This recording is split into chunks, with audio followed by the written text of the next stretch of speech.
पाठ 25 प्रभु यीशु का जन्म। सत्य, प्रभु यीशु ही परमेश्वर के वायदे के अनुसार मुक्तिदाता है। बाइबल आयत, उसके मरियम एक पुत्र होगा और उसका नाम यीशु रखना, क्योंकि वे अपने लोगों को बचाएगा और उनके पाप से बचाएगा। मत्ती 1:21। परिचय, पुराना नियम परमेश्वर के द्वारा जगत की उत्पत्ति से शुरू हुआ, किंतु मनुष्य ने परमेश्वर की आज्ञा का पालन नहीं किया, जिससे वे परमेश्वर से अलग हो गया। तब परमेश्वर ने वायदा किया, एक दिन वे मुक्तिदाता को भेजेगा जो सिर्फ मनुष्य और परमेश्वर के बीच में समझौता कराएगा। किस प्रकार से परमेश्वर ने मुक्तिदाता के बारे में अपने वायदे को पूरा किया, नया नियम यह हमें बताता है। मलाकी 3:1। मलाकी अंतिम भविष्यद्वक्ता था जो अपने लोगों के लिए भविष्यवाणी करता था। उसने परमेश्वर की ओर से आने वाले मुक्तिदाता के बारे में इस्राएली को चिताया। परमेश्वर ने पहले ही अपने आने वाले भविष्यद्वक्ता के बारे में बताया था जो मुक्तिदाता का मार्ग तैयार करेगा। लूका 1:11 और 17। परमेश्वर ने पहले यकर्याह के पुत्र यूहन्ना के बारे में अपने भविष्यद्वक्ता मलाकी के द्वारा बता दिया था। कुछ भी होने से पहले परमेश्वर उसे जानता है। मुक्तिदाता स्वयं ही परमेश्वर था। यूहन्ना मुक्तिदाता से पहले उसका मार्ग तैयार करने को आया। लूका 1:26-31। यशायाह भविष्यद्वक्ता ने पहले ही भविष्यवाणी की थी कि मुक्तिदाता का जन्म कुंवारी स्त्री के द्वारा होगा। परमेश्वर ने कुंवारी मरियम को बताने भेजा कि वे परमेश्वर ने उसे मुक्तिदाता की माता होने के लिए चुना है।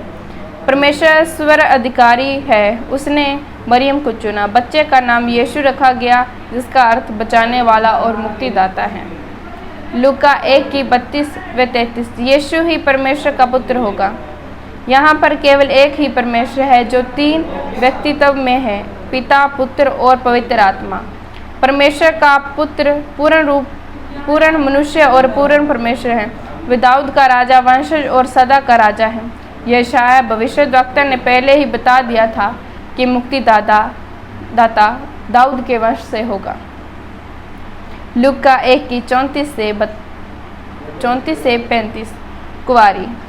कुंवारी मरियम समझ नहीं पाई कि किस बच्चे को जन्म देगी। पवित्र आत्मा की अगुवाई के कारण यहाँ पर ऐसा कुछ नहीं है कि परमेश्वर ना कर सके, क्योंकि प्रभु यीशु पिता परमेश्वर था, इसलिए उसका जन्म पाप रहित हुआ था। मत्ती 1:1। परमेश्वर ने अब्राहम और दाऊद दोनों से वादा किया था कि मुक्तिदाता उनके का वंश होगा। परमेश्वर सदैव अपने वायदे पर कायम रहता है। यीशु मसीह भी कहलाएगा। मसीह का अर्थ 3 प्रकार से है। पहला, भविष्यद्वक्ता। प्रभु यीशु लोगों को पाप से और अनंत की सजा से बचाने के लिए मार्ग तैयार करेगा। दूसरा, महान याजक। पाप की सजा के लिए प्रभु यीशु मसीह और परमेश्वर और मनुष्य के बीच में मध्यस्थिति होगा। तीसरा, राजा। प्रभु यीशु राजा के समान सदा ही के लिए राज करेगा। मत्ती 1:18-23। मरियम की सगाई यूसुफ नाम के व्यक्ति से हो गई। उनके रिश्ते को तोड़ने के बारे में सोचा, क्योंकि उसने सोचा मरियम की दूसरी आदमी के द्वारा गर्भवती हुई है। परमेश्वर के स्वर्गदूत ने यूसुफ को बताया कि मरियम पवित्र आत्मा के द्वारा गर्भवती हुई है। प्रभु यीशु को अपने लोगों को पाप से बचाना था। यशायाह भविष्यद्वक्ता ने पहले ही भविष्यवाणी की थी कि वे एक कुंवारी स्त्री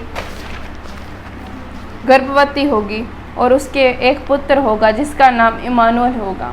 इमानुएल का अर्थ है परमेश्वर स्वयं आदमी के रूप में जन्म लेगा और वह हमारे साथ धरती पर निवास करेगा।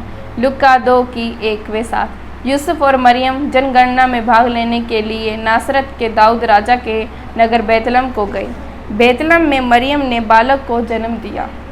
लूका 2:8-10। परमेश्वर के दूत ने रात में कुछ चरवाहे को प्रभु यीशु के मसीह के जन्म के बारे में बताया, जो दाऊद के नगर बैतलहम में हुआ था। मत्ती 2:1-6। पूर्व से इस्राएलियों के राजा की खोज करते हुए ज्ञानी जन यरूशलेम में आए। हेरोदेस जो वहाँ का राजा था, उसने इस्राएलियों विधानों से मसीह का जन्म होने के बारे में पता लगवाया। उन्होंने राजा को मिक्का भविष्यद्वक्ता के अनुसार कहा, मसीहा का जन्म बैतलहम में होने के बारे में बताया। मत्ती 2:13-15। यूसुफ मरियम और बच्चे को लेकर मिस्र में चला गया, जिससे हेरोदेस राजा बच्चे को नुकसान ना पहुंचा सके। होशे भविष्यद्वक्ता ने पहले ही इस घटना के बारे में बता दिया था। व्याख्या: परमेश्वर ने वायदे के मुताबिक मुक्तिदाता को भेजा। नया नियम पुराने नियम का पूर्वकरण है। परमेश्वर ने मुक्तिदाता के बारे में साफ साफ बताने के लिए पुराने नियम में भविष्यद्वक्ता और नए नियम में स्वर्गदूतों और समाचार के वाहक के रूप में प्रयोग किया। मुक्तिदाता ने दूसरे भविष्यद्वक्ताओं के द्वारा मुक्तिदाता का मार्ग तैयार करने के लिए बारे में बताया। वह भविष्यद्वक्ता यूहन्ना था। मुक्तिदाता को अब्राहम और दाऊद के वंश से होना था। मुक्तिदाता का जन्म कुंवारी स्त्री के द्वारा होना था और मुक्तिदाता को बाद में मिस्र देश की ओर जाना था। स्वर्गदूत ने मुक्तिदाता के स्वयं परमेश्वर होने के बारे में बताया। वे परमेश्वर का पुत्र और सदा का राजा था। उसका नाम यीशु होना था, जिसका अर्थ बचाने वाला और मुक्तिदाता है। प्रभु यीशु मसीह अपने लोगों को पाप से बचाएगा। प्रभु यीशु मसीह परमेश्वर के वायदे के अनुसार मुक्तिदाता है। पूछे, इस कहानी में आपको कौन सी बात अचंभित करती है? इस कहानी में बात सबसे रुचिकर कौन सी थी? चुनौती: इस सप्ताह में आपने जो भी सीखा है दूसरों को सिखाएं। हालेलुया।